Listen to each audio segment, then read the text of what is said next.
Evening, I'm Kelda Yoon. Toronto police are investigating an overnight shooting in Parkdale that left one person dead. It's the second person gunned down in Toronto since Saturday, as the city grapples with a sharp rise in gun violence compared to a year ago. Dale Manukduk has the latest. Bloodstains mark the third and fourth floor balconies of this apartment building at King Street West and Jameson Avenue. Toronto police say just after midnight, they responded to reports of gunfire. A number of witnesses inside reported hearing gunshots, and when police arrived, they located a male, likely in his late teens or early 20s, who was deceased inside one of the units here. Why can't I go into my unit? They want me to sleep on the streets. This woman says she lives in the unit the incident happened in and that police wouldn't allow her into the crime scene. She says she wasn't home when it happened. I don't know. I wasn't here. Do you know the person who was shot? No, I don't even know them. But it's your unit. In your unit. I know. I didn't know who was over there. Police wouldn't say how the victim got into the unit. He was allowed into the building, however, he is not a resident of the building, that I do know. He is a male black, like I said, either likely in his late teens or early 20s. He's got a slim build and a short afro. There were no visible marks or scars or tattoos or anything that I could see on the body. However, his body has not been properly examined yet at a post-mortem. That will be tomorrow. Police spent most of the day canvassing the neighborhood. There are security cameras in the building. However, cops don't have a description of a suspect. As for the resident of the unit, the landlord says she's being offered another unit in the building. Other residents can also access support. There'll be grief and support counseling provided for any tenants that need it or want it. We're still assessing, needs and talking to people right now. Meanwhile, on Saturday, a man was shot and killed at a Scarborough gas station. These two incidents mark Toronto's 45th and 46th homicides of the year. According to police data, year-to-date, homicides are up 25% in the city, with shooting deaths up more than 100%. Meanwhile, after years of decline in firearm discharges, 2024 is seeing a huge spike. At this time last year, there were 150 shooting incidents. Year-to-date, there's already been more than 250 firearm discharges in Toronto. We are still solving our homicides at a fairly high rate, as well as a number of our shootings. I know they've got some good leads on some of the recent ones. So there is good work being done out there, despite the fact the numbers are up. Police are looking for anyone with information on the Parkdale shooting to come forward. Dale Manukduk, CBC News, Toronto. Peel police are offering $100,000 rewards for information leading to the arrest of suspects in two unsolved murders. Jacqueline Gore and Renalia Richards were killed in separate shootings in Mississauga 4 years apart, both believed to be innocent bystanders who were at the wrong place at the wrong time. Chris Glover has more.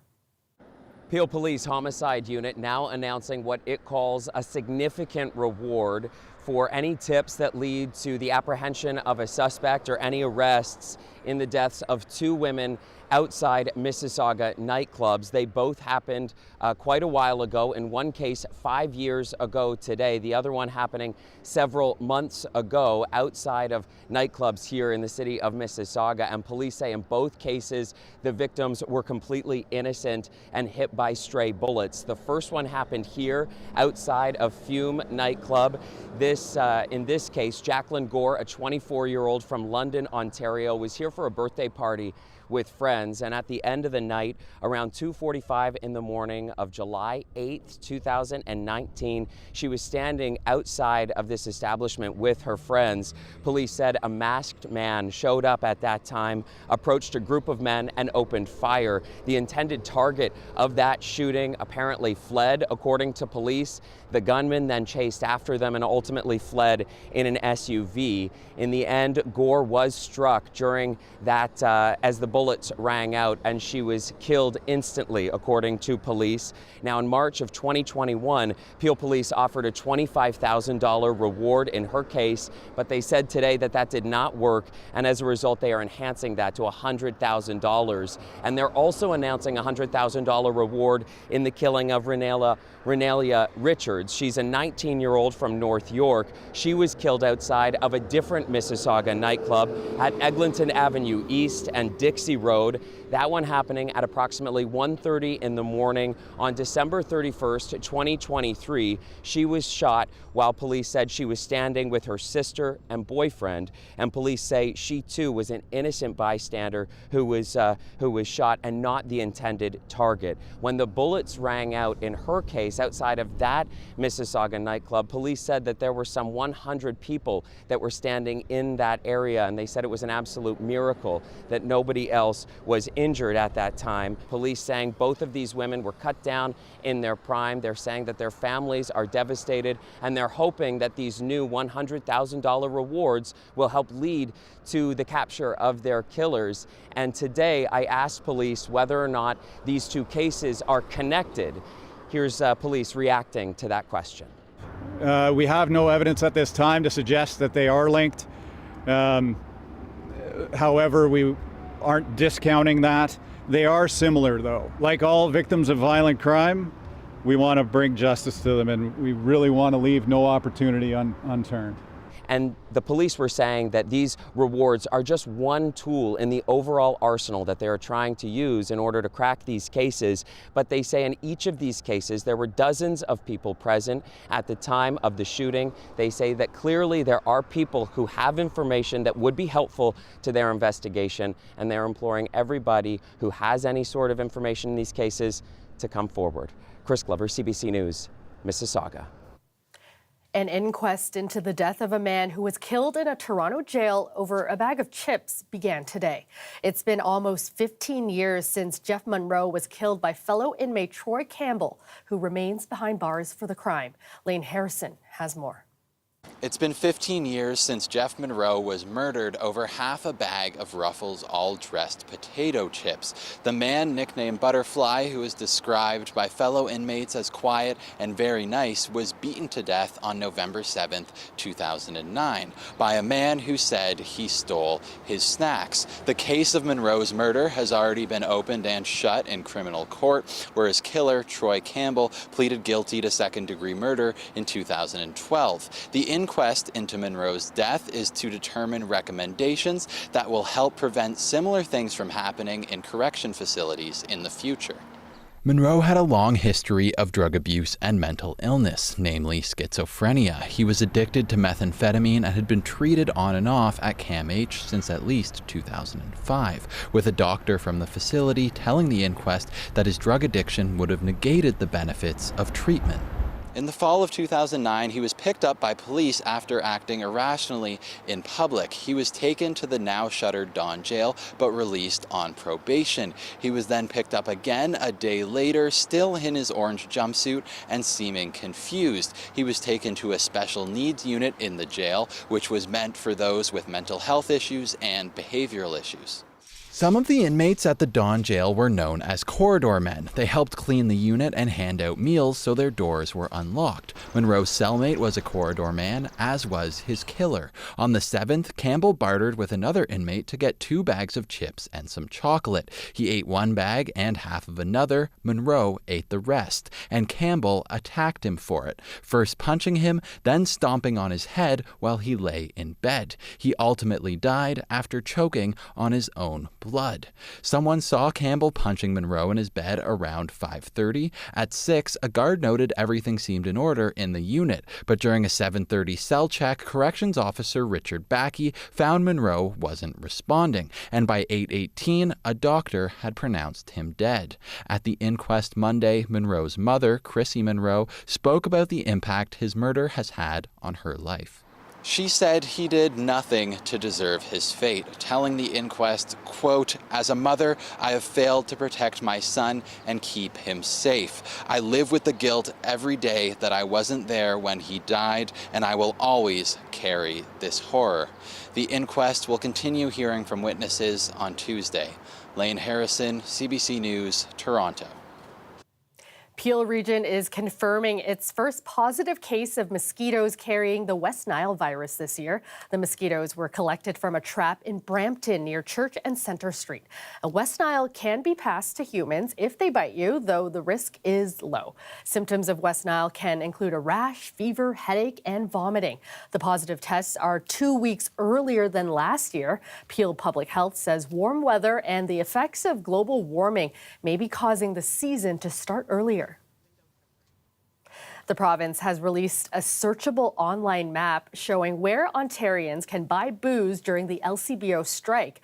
Premier Doug Ford is promoting the map in a video posted on social media, and that is drawing angry reaction from the striking workers. Our senior reporter at Queen's Park, Mike Crawley, has more.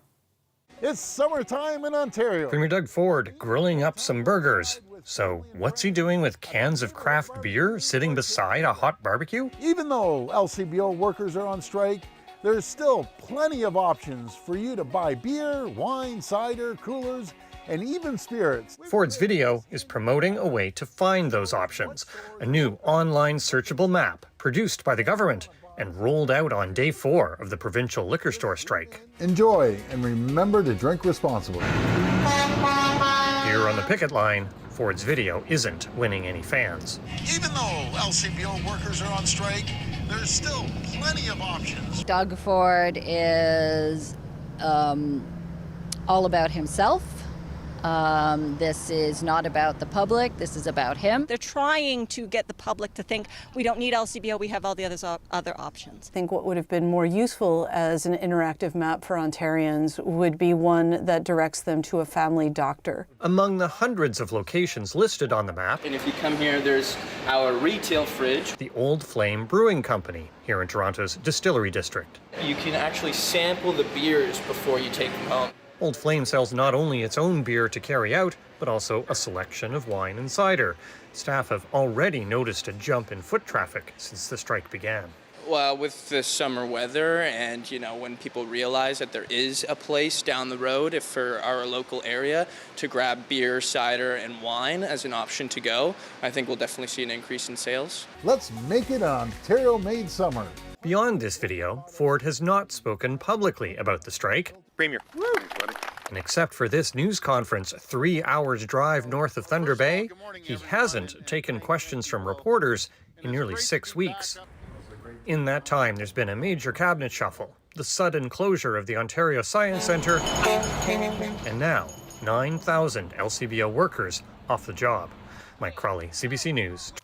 Welcome back. The TTC making some changes to its 510 bus route along Spadina today.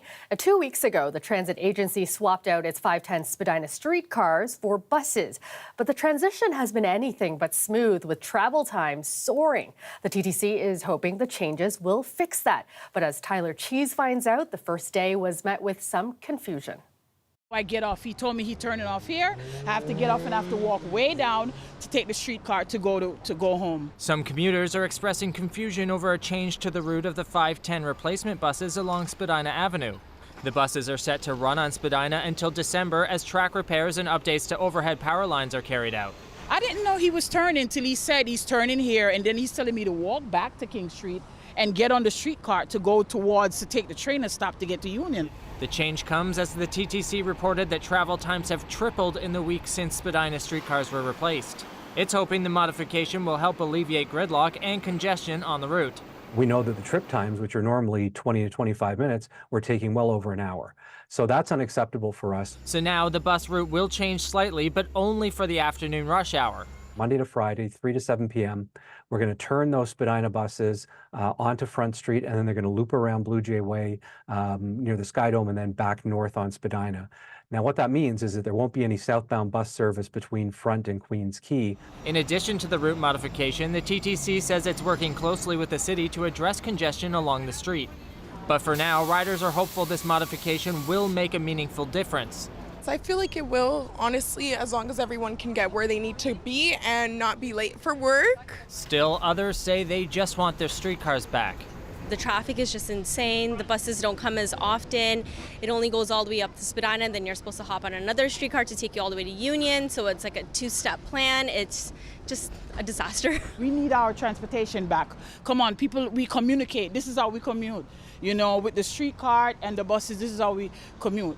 2 weeks down, 5.5 months to go. Tyler Cheese, CBC News, Toronto. A milestone moment in the Portlands today with the removal of the West Plug, separating the new mouth of the Don River from Lake Ontario.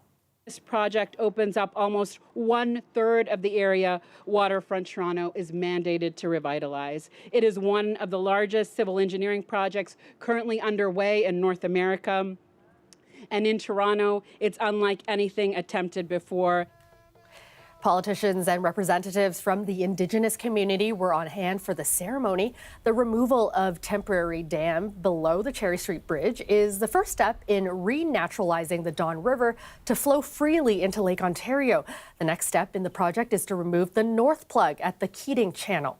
Waterfront Toronto is planning to reopen the new Parks and River Valley in summer 2025. The Toronto Raptors signed their two brightest young stars to multi-year contract extensions today.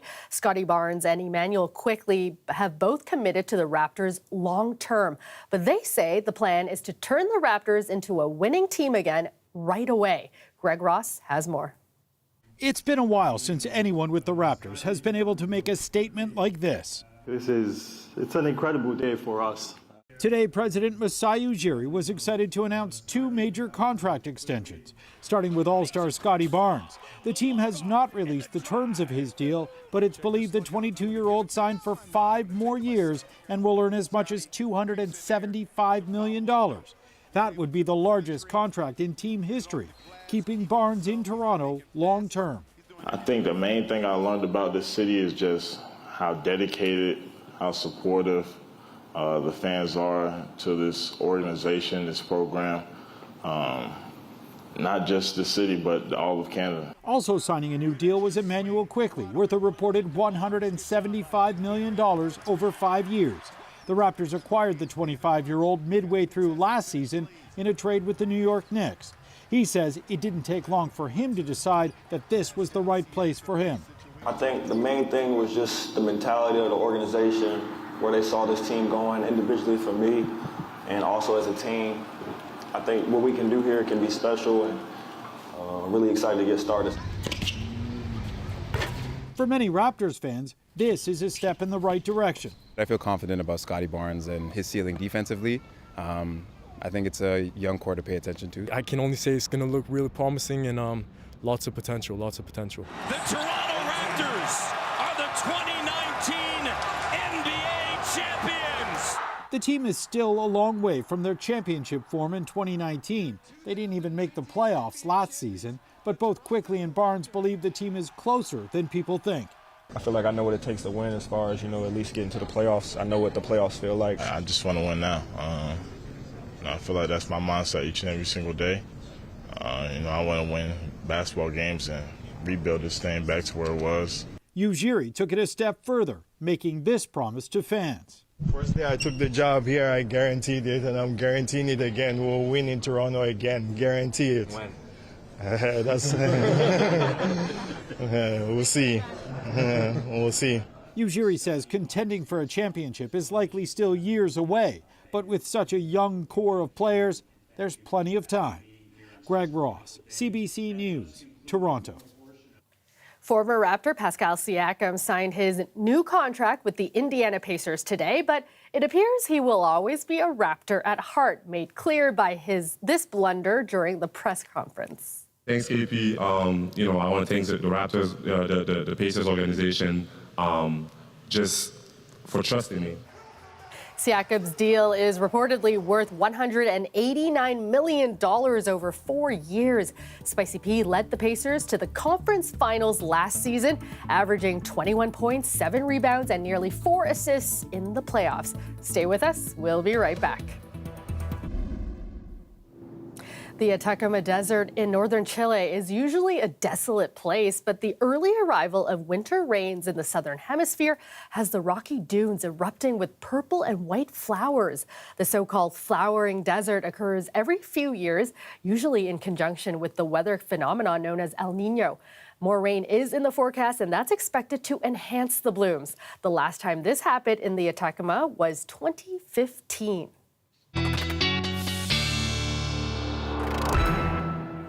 All right, Colette is back with the last check on the forecast. And Colette, you had mentioned maybe just one day more of this heat before things cool down a little bit. Yeah, that's exactly right. So for those enjoying it, one more day. For those who would like things to change, change is coming as well. Let's just go ahead and look back on earlier today. In fact, as of 5 a.m., temperatures were still pretty mild, especially Toronto, if you notice, 20 degrees, Windsor and Chatham-Kent as well. And then through the day, by lunchtime, getting warmer, and then really kind of peaking around 4 o'clock, where we had lots of readings 30 or even a little bit above into southwestern Ontario, and our humidex values kind of in the mid-30s. So yes, that's why we're into the heat warning, and it's going to be around again all around the Golden Horseshoe through Tuesday. But also in play, or what comes into play as we get into Tuesday night and Wednesday, is this area you see all here in blue, special weather statement from Environment Canada. And that has to do with what's going to change our weather pattern, but it's going to be bringing in some pretty heavy rains. And those will be the remnants of what was Hurricane Beryl. And so as that is going to keep pushing to the north-northeast, we can go in here for kind of a closer look so you get a look at the timeline. Even when it's into the Ohio Valley here, still some of that rain will begin into southwestern Ontario. So that's tomorrow night. And then into Wednesday, it gets closer to the GTA. And as it comes, that's when we're going to have those periods of heavier rain. In the interim, though, I do want to point out that tomorrow afternoon, with a cold front that's going to be scooting by, plus that very buoyant, humid air that we have in place, a few isolated thunderstorms likely to bubble up tomorrow afternoon, and a few of those may be on the stronger side. So we do have the risk of some severe weather tomorrow afternoon, and then we get into those heavier rainfall rates as we go into, this is stopped at 6 a.m. Wednesday, kind of batch comes through, a messy, wet morning commute on that day, some breaks in there, and then still more to come. And in fact, even into Thursday, we'll have the lingering effects, so we could still be having some wet weather into Thursday before we'll kick that out of here. Overnight temperatures tonight, another reason we have the heat warning is because there's not a lot of relief to be found. It's still pretty mild through those overnight hours. Tomorrow, back up to 30, again, feeling like we're in the mid-30s. A few thunderstorms possible. The wet weather into Wednesday, it cools those temperatures down. Even though it's a tropical air mass, it's going to be wet with a cooler feel. And then it looks pretty good at the end of the week. All right, looks good. Thanks so much, Colette. You're welcome. That's our show for you tonight. Thank you so much for watching. I will see you back here tomorrow night at 6. Have a great night, everyone.